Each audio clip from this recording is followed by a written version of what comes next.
अस्सलामुअलैकुम। इस दुआ के साथ कि आप सब बखैरियत हों। अल्लाह की ख़ास रहमतें, बरकतें और अनायतें आप सब पर मेहरबान हों। मेरी दिली दुआएं और नेक तमन्नाएं आप सब सुनने वालों के साथ हैं। सर्दियों के मौसम में गोभी, मिक्स वेजिटेबल, आलू मटर की सब्ज़ी, साग ये चीज़ें बहुत ही अच्छी लगती हैं। तो आज मैंने गोभी गोश्त बनाया है और ये सब्ज़ी जो है सर्दियों में ही ज़्यादा अच्छी लगती है। यहाँ से थोड़ा सा ड्रॉप नज़र आ रहा है ना, यहाँ से इधर नहीं है, इधर है थोड़ा सा शेकी शेकी सी स्किन है। अच्छा, मैंने लिप फिलर करवाए थे, मैंने इसके बारे में बताया भी हुआ था। तो मैंने जब पहली दफ़ा लिप फिलर करवाए तो वो इतने सही नहीं हुए, तो दोबारा जाकर भी मुझे करवाने पड़े। तो ये काम ऐसा है, ये आपको बार बार करवाना पड़ता है, बार बार करवाना पड़ता है। वो पहले ही कह देते हैं और आई थिंक वो सभी को ऐसा कहते हैं। मैंने जब दोबारा करवाए ना, तो मेरे यहाँ पर बम बन गया था। तो वो एस्थेटिक एज है, ये लिप सोर है, लिप सोर है। मैं चार दफ़ा मैं डॉक्टर के पास गई। डॉक्टर के ये लिप सोर नहीं है, ये फिलर है जो डिजोल्व नहीं हुआ। तो वो कहे नहीं नहीं नहीं, शी केप्ट रिपीटिंग। तो फिर उसने कहा ऑनलाइन ये मेडिसिन जो है ये मंगवा के खाओ। मैंने उसके 2 कोर्स मंगवा के खाए। आई थिंक 50-60 पाउंड की मैंने मेडिसिन मंगवा के खा ली, उससे कोई फ़र्क नहीं पड़ा। तकरीबन 1 साल बाद मैंने उसको कहा कि ये यहाँ का यही है। तो उसने इसको जब इंजेक्ट किया तो विद इन 5 मिनट मेरा लिप सही हो गया।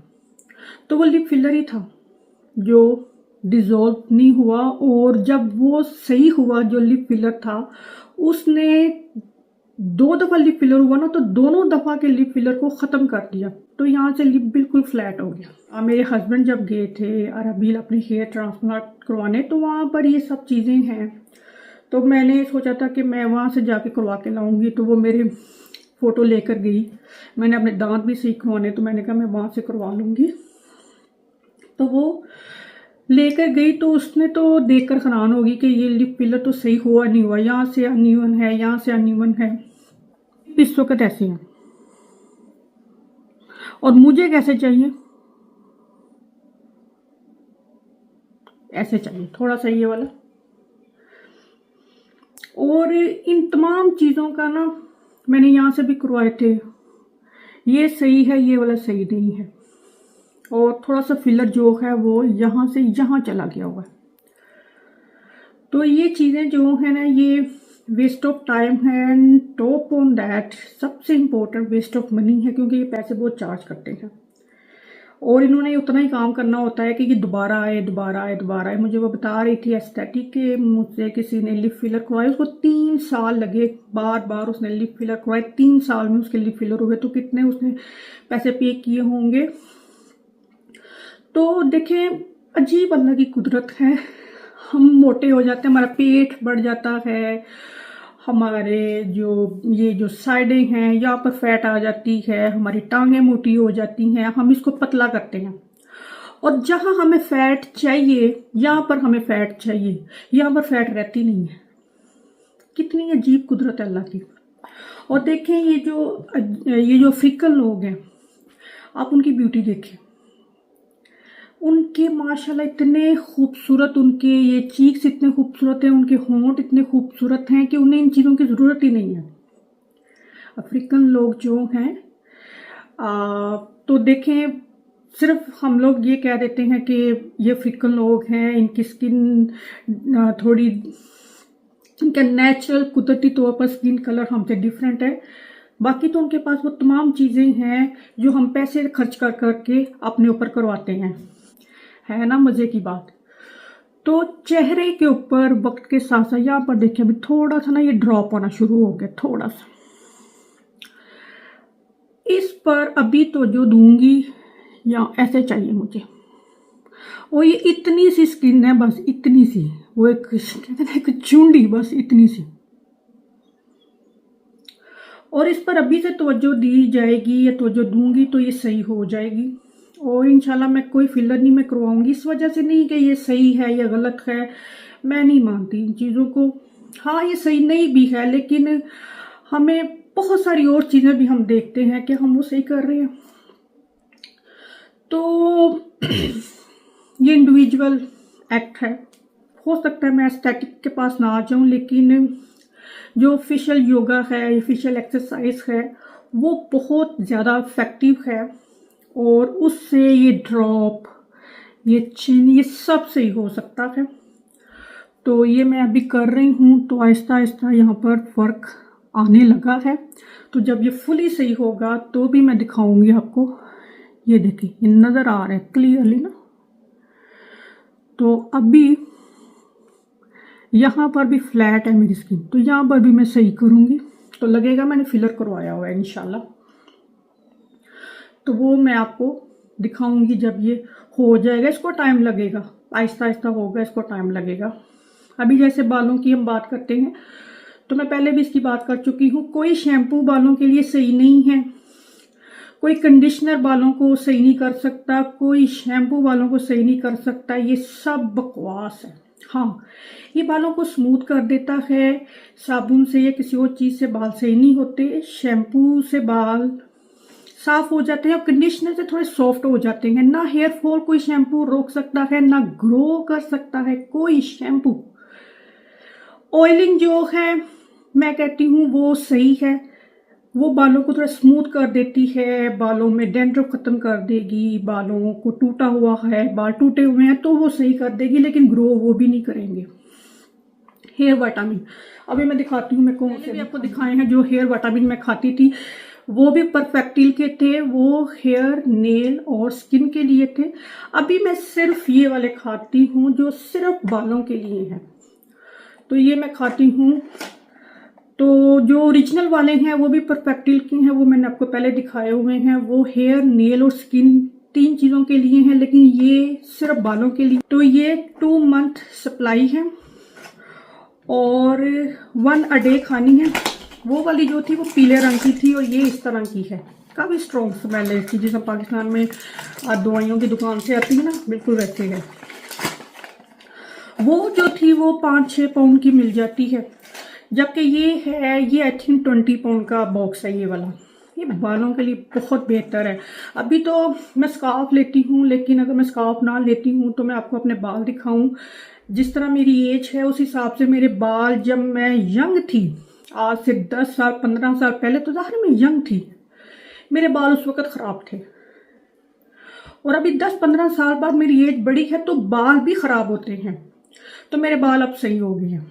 अनबिलीवेबल। मैं जब पाकिस्तान में तो सारे दुपट्टा ही लेते हैं ना, तो मैं वो जो हिजाब सा होता था ना जिसके साथ नकाब लगा होता था, मैं वो लेती थी जब कॉलेज जाती थी, या मैं टीचिंग भी मैंने की है तो भी मैं वो लेती थी। लेकिन जब मैं यहाँ नई नई आई तो मैंने ना दुपट्टा वगैरह छोड़ दिया, खुला माहौल, आज़ाद माहौल दे के थोड़ी औकात से बाहर हो गए, तो मैंने ना दुपट्टा उतार दिया था। और उस वक्त मैं अपने बालों पर हाईलाइट करवा के रखती थी, स्ट्रेट किए बगैर बालों को मैं बाहर नहीं जाती थी, क्योंकि मेरे बाल नेचुरली बहुत हैवी हैं, बहुत ज़्यादा हैवी हैं। हम सब बहन भाइयों में नहीं, हम सब बहनों में मेरे बाल ज़्यादा हैवी हैं, तो अभी भी हैं। तो फिर जब मैंने स्कार्फ थोड़ी देर मैंने नहीं लिया, फिर मैंने लेना शुरू कर दिया स्कार्फ के। नहीं, मैं पाकिस्तान से आई हूँ तो मैं वहाँ लेती थी, तो यहाँ पे क्या है, मुझे जो मैं हूँ मुझे वैसे रहना चाहिए। तो भी मैंने स्कार्फ लेना शुरू कर दिया। स्कार्फ लेने से ये होता है कि आपको बार बार बालों पे हेयर कलर लगाने की ज़रूरत नहीं है, आपको बाल स्ट्रेट करने की ज़रूरत नहीं है, इन सब झंझट की ज़रूरत नहीं है। तो बाल ना स्ट्रेट करके भी मेरे बाल इतने सही हैं कि टूटे हुए नहीं हैं। हालांकि मैं ऑयलिंग बहुत ज़्यादा मैं बिल्कुल नहीं करती हूँ टू बी ऑनेस्ट। मुझे भी नहीं याद कि आई थिंक कोई साल पहले मैंने अपने बालों में कहीं कोई ऑयल की लगाया होगा। मैं नहीं लगाती हूँ क्योंकि मेरे पास टाइम नहीं है इतने झंझट करने का। मैं ये खाती हूँ, ये अभी ये मुझे पहले खाती थी ना, तो ये अभी मुझे 1 महीना होगा ये दोबारा से स्टार्ट किया। पहले भी ये मैं खाती थी, फिर मैं वो दूसरे वाले पर स्विच होगी, अभी दोबारा से मैंने ये स्टार्ट कर दिए हैं, क्योंकि स्किन और नेल के लिए मैं दूसरे वो भी विटामिन खाती हूँ। तो बालों के लिए ये है। अभी इतनी तकरीर करने का मकसद ये है, अपने बाल सही करना चाहते हैं ना, आज फिर गुलहरी आ गई बाहर, तो हेयर विटामिन खाएं। कोई शैम्पू, कोई कंडीशनर बालों को लंबा नहीं कर सकता, बालों में शाइन ले आएगा। कंडीशनर लगाना बहुत ज़रूरी है, बाल सही रहते हैं, लेकिन बालों का गिरना, बालों में शाइन, बालों का ग्रो भी होना जो है ना, वो भी इससे हो जाएंगे। मैंने काफ़ी टाइम पहले ना इतने इतने बाल अपने कट करवा लिए हुए थे, इतने छोटे से। तो अभी मेरे बाल जो हैं वो पीछे मेरी पूरी कमर तक के हैं माशाल्लाह। तो मैं इतने बाल हेयर कट करवाती भी नहीं हूँ, क्योंकि मैं स्कार्फ लेती हूँ, मुझे इन चीज़ों की ज़रूरत ही नहीं है। देखिए कितना फ़ायदा स्कार्फ लेने का, स्वाब का स्वाब। आपको हेयर कलर की ज़रूरत नहीं पड़ेगी, बार बार बालों को स्ट्रेट करने की ज़रूरत नहीं पड़ेगी। ये स्ट्रेट करके बाल बिल्कुल वो स्टील वायर जैसे बन जाते हैं।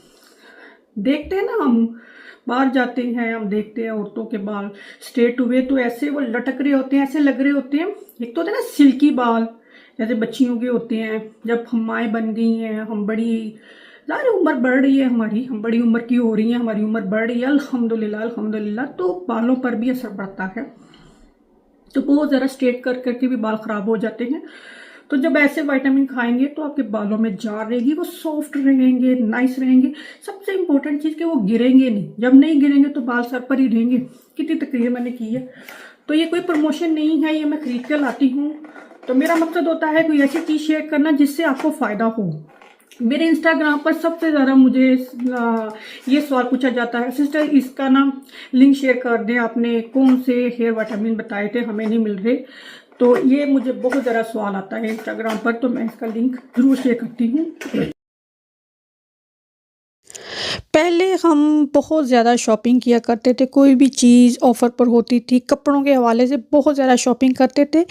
ज़रूरत है या नहीं है तब भी, मुझे लगता है पहले की निस्बत अब प्राइस जो है वो काफ़ी ज़्यादा हो चुकी हुई है। तो यही होता है कि चीज़ की ज़रूरत है तो ही ख़रीदी जाए, और अक्लमंदी भी यही है। मैं अंडरवियर यहाँ से लाई थी तो मैं इतने ज़्यादा नहीं लाई, मैंने कहा पता नहीं मेरी बेटियाँ पहनती भी हैं कि नहीं पहनती, तो उन्हें सही लगे तो भी मैंने कहा ऑफ़र पर हैं, अगर मिल गया तो मैं ले आती हूँ, तो फिर मैं दोबारा जाकर लेकर आई। पहले चीज़ों की कीमत इतनी ज़्यादा नहीं होती थी, और मुझे लगता है कि पहले बहुत ज़्यादा चीज़ें स्टोर पर होती थी, ऑफ़र पर इतनी ज़्यादा चीज़ें लगी होती थी। अभी उस तरह से नहीं है, आप माने या ना माने। तो इसीलिए यही है कि अगर कोई चीज़ ऑफ़र पर भी है और उसकी ज़रूरत है तो ही ख़रीदनी चाहिए, वरना घर पर बहुत ज़्यादा सामान इकट्ठा हो जाता है तो फिर उसको डिक्लटर करना जो है वो भी एक बहुत बड़ा काम है। आपने मुझसे सुना होगा कि हमने काफ़ी टाइम ना रोटी छोड़ दी थी खानी, ना मेरे हस्बैंड तो नहीं खाते। तो रोटी जो है वो छोड़ने से आपका वज़न रैपिडली जो है वो कम होता है, इसमें कोई शक की बात नहीं है। लेकिन रोटी में फ़ाइबर है, ये बात तो सही है, ये माननी पड़ेगी। जहाँ आपका वज़न कम होगा रोटी छोड़ने से, वहाँ आप में एनर्जी भी कम होगी। मुझे रोटी छोड़ने से इतनी ज़्यादा वीकनेस होगी कि मैं हर वक़्त ही थकी-थकी लगती थी। मैं थोड़ा-सा काम कर लेती थी, मैं थक जाती थी, और बस ज़रूरत का ही काम कर लूँ तो बहुत बात है।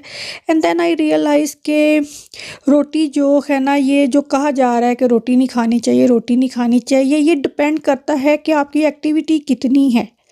आप किस तरह का काम कर रहे हैं, आपकी एक्टिविटी कैसी है, आप सारा दिन बैठे रहते हैं, आप सारा दिन दिमाग का काम कर रहे हैं, चलने फिरने का काम कर रहे हैं, माएँ हैं बच्चों को सँभाल रही हैं, ऊपर से रोटी छोड़ के बैठ जाएँ तो काम तो हो ही जाते हैं, लेकिन घसीट-घसूट के काम करना जो है वो सही नहीं होता है। तो अभी जो है मैंने वापस से रोटी जो है वो थोड़ी खानी शुरू की है, ताकि जो अ, एक तरह से वीकनेस हो रही है ना रोटी ना खाने से, वो ना हो, तो उससे मुझे काफ़ी फ़र्क पड़ रहा है। बाकी ये है कि रोटी खाएं, लेकिन उससे जो उसकी कैलोरीज़ हैं उसको यूटिलाइज़ करना बहुत ज़रूरी है। यहाँ पर मैं मौसम की मुनासबत से फ्रूट केक बना रही हूँ। अंडे में चीनी डालकर उसको अच्छे से व्हिप करें, मिक्स कर लें उसको अच्छे से, तो कोई भी केक आप बना रहे हैं वो बहुत ही अच्छा बेक होगा। ये मैं लेमन फ्रूट केक बना रही हूँ, तो इसमें लेमन ज़ेस्ट डाला है, लेमन का फ्लेवर डाला है, वनीला एक्सट्रैक्ट डाला है, बेकिंग पाउडर और सोडा बाइकार्ब डाला है, कुकिंग ऑयल डाला है। इंग्रेडिएंट्स की क्वांटिटी मैं डिस्क्रिप्शन बॉक्स में लिख दूँगी। और इसमें 1.5 कप जो है वो मैं जो प्लेन फ्लावर है वो डाल दूंगी और इसको अच्छे से मिक्स कर लेना है। ड्राई फ्रूट और नट्स अपनी मर्ज़ी से कोई से भी इसमें डाल सकते हैं। मैं mix raisin, cranberry, walnut, almond, apricot और कीवी ड्राई जो हैं वो सारे इसमें डाल दूंगी। उससे ये बहुत मज़े का केक बनता है। और चूँकि आजकल सर्दियों का मौसम है तो इस तरह की बेकिंग बहुत अच्छी लगती है। सुबह के नाश्ते में आप कॉफ़ी के साथ खा सकते हैं या शाम की चाय के साथ कभी भी आप इसको खा सकते हैं। तो बाज़ार से केक लाने की बजाय इस तरह के केक आप घर पर ख़ुद भी बना सकते हैं। और आई थिंक जो भी इंसान सोशल मीडिया देखता है या यूट्यूब, इंस्टाग्राम, टिकटॉक, कहीं भी आप कोई भी कंटेंट देख रहे हैं, आप खाना बआसानी सीख सकते हैं क्योंकि इतनी ज़्यादा वीडियोस हैं कि पूछे ही मत। बस किसी को सीखने का शौक़ होना चाहिए। और ये केक मैं इस तरह की ग्लास की डिश में बना रही हूँ। इस तरह की जो ग्लास डिश होती है इसमें केक बनाने में टाइम लगता है क्योंकि ये अपने आप में काफ़ी थिक है ना। तो केक के टिन होते हैं वो मेटल के होते हैं, वो बहुत ज़्यादा थिक नहीं होते, वो जल्दी गर्म हो जाते हैं और बेकिंग फटाफट हो जाती है। तो इस केक को बेक करने में मुझे 40 से 50 मिनट लग गए थे। और अगर ये मेटल के लूफ केक टिन में बनाया जाएगा तो इसको आधा घंटा लगेगा। तो जी हाँ, 40 से 50 मिनट में 180 डिग्री प्री हीटेड ओवन में ये केक किस तरह से बेक होगा। और हमेशा ही मैं कहती हूँ केक को बेक करके उसको थिक टी टॉवल से ढक दें ताकि उसकी स्टीम हीट जो है उसके अंदर ही रहे, तो वो ड्राई नहीं होगा। और इस तरह के केक शाम को बनाकर रख दें, उसको नेक्स्ट डे तो ही केक का जायका भरपूर होता है। स्टोर से जब आप केक लाते हैं आपको नहीं पता वो कितने दिन पहले बेक हुआ होता है। तो बेकिंग भी ऐसे ही है, 1-2 दिन पहले केक बेक किए हुए आप खाएँ तो उसका जो फ्लेवर आएगा वो ताज़ा केक का हरगिज़ नहीं होगा। तो खाने का ये एक सीक्रेट टिप, ट्रिक, व्हाटएवर, खाना जितनी देर रेस्ट करेगा उतना ही उसका टेस्ट जो है वो बढ़ता जाएगा। आज के इस व्लॉग से आपने कोई भी अच्छी बात सीखी है तो इसको थम्स अप बटन ज़रूर प्रेस करें। पहली दफ़ा चैनल पर विज़िट कर रहे हैं तो उसको सब्सक्राइब करें। तो देखिए आपको कितना कुछ यहाँ से मिल सकता है। अल्लाह हाफ़िज़।